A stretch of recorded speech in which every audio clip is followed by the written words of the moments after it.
around the corner, ladies and gentlemen. I'm Bobby, one of the members here on NBA Central, and I'm here to give y'all my mock draft. We gonna jump into it right after this.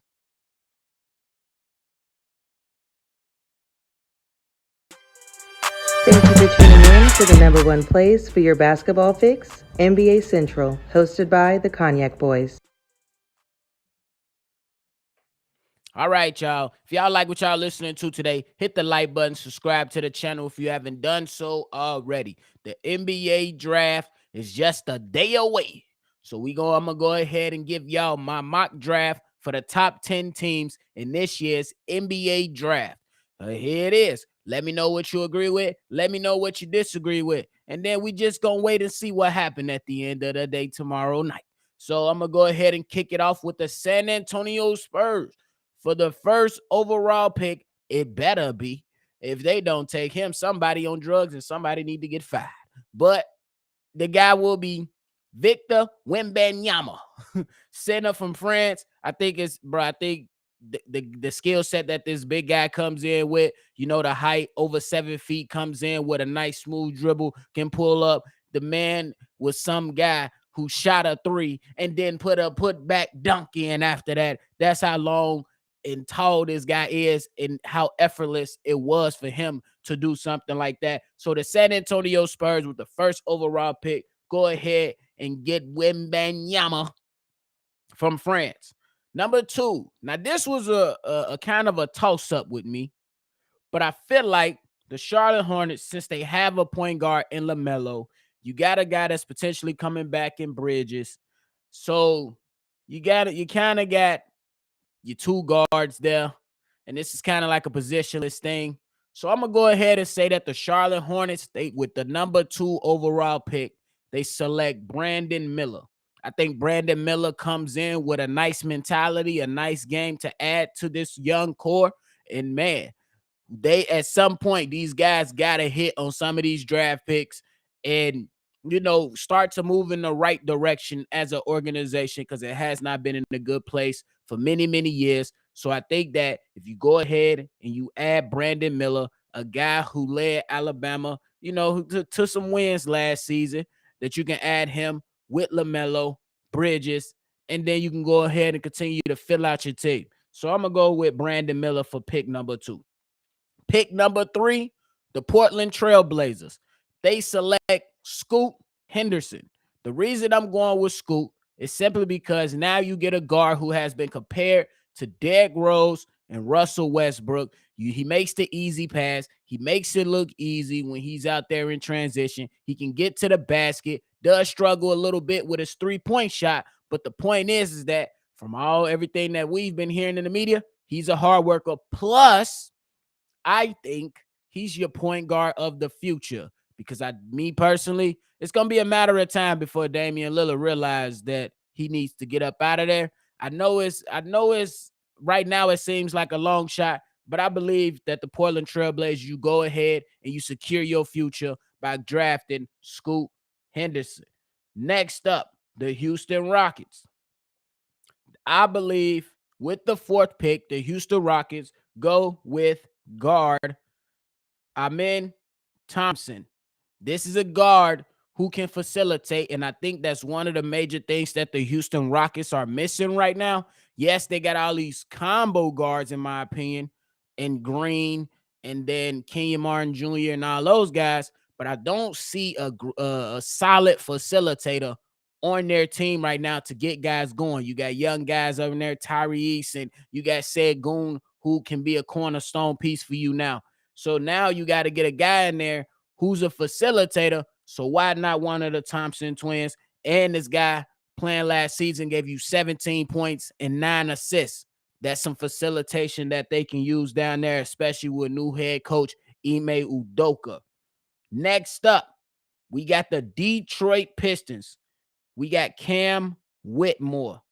And I think that this is a pick that they would probably, you can go the other Thompson twin, but I think that with this particular guy's game, it fits more, especially when you line him up with Cade Cunningham, Jaden Ivey, and Durant.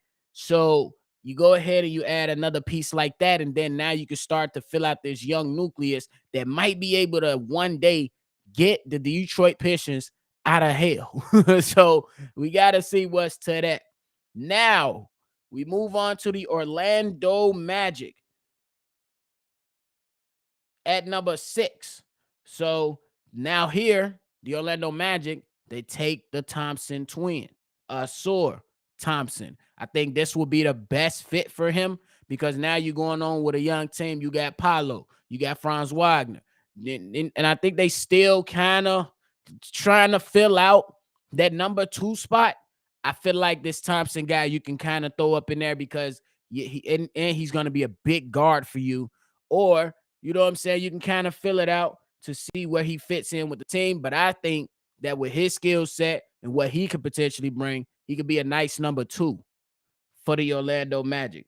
With pick number 7, the Indiana Pacers, they go ahead and select Jarris Walker. He's a forward. You got Tyrese Halliburton. You got Benedict Mathurin. That's your 1, your 2. You got Miles Turner at your 5. Why not go get you a young forward who can go ahead and continue to round out that that starting 5 for the Indiana Pacers? The guy comes in, he's gonna give you some work. He gonna work hard, and he gonna come in and do what he needs to do to go ahead and be good. Next up, we got the Washington Wizards. The Washington Wizards at 8. They select Anthony Black, point guard. After getting rid of Bradley Beal, after getting nothing back for him, it's time to start fresh. This is a guy that comes in who can be your point guard, who can come in and do what he needs to do to get guys set up, and he could just be one of those guys or one of your guards at least to go ahead and start that rebuilding process that the Washington Wizards so desperately want to do, but I don't know what they're doing. But at this particular moment, hopefully they select something that fits them, and then they should be good. Next up at number 9, we got the Utah Jazz. The Utah Jazz select Grady Dick. So I think that when you talk about this guy's game, I think he brings a good game. The reason I'm selecting him is because they don't know what they want to do with Colin Sexton at the moment. They're quote unquote kind of shopping him around. So I think that you could still go ahead and take this guy, and you could still be in good hands just in case you do find a trade partner to get rid of Colin Sexton, and then you can still go ahead and continue to fill out, this roster, and Danny Ainge can continue to do Danny Ainge things. So, and last at number 10 to round off my top 10 of the NBA mock draft, the Dallas Mavericks, who tanked the last 2 games of the season, select Derek Likely. And it's a center. Hear me out. Now, I think that there is a chance that these guys retain Kyrie Irving. Is it 100%? No. I know it's going to be some Lakers fans that come on here and be like, he's going to LA. Lakers fans, chill. Y'all want every damn body. Every time y'all hear somebody might be for sale, you want them. Please. We don't know what's going to happen. There is a chance that Kyrie Irving returns to Dallas, and then the Dallas Mavericks and Derek Likely gets them a young center who could go ahead and add a little bit more than, let's say, a Dwight Powell or a Max Kleber, who kind of played that 4 and that 5. So you get a little bit more, you get kind of a guy with bigger size, and you should be in good hands. So y'all go ahead and let me know how y'all feeling about the NBA mock draft. That's it for me today. I gave you the top 10. Victor Wembanyama, Brandon Miller, Scoot Henderson, Amen Thompson, Cam Whitmore, Asur Thompson, Jarris Walker, Anthony Black, Grady Dick, Derek Likely to round off the top 10.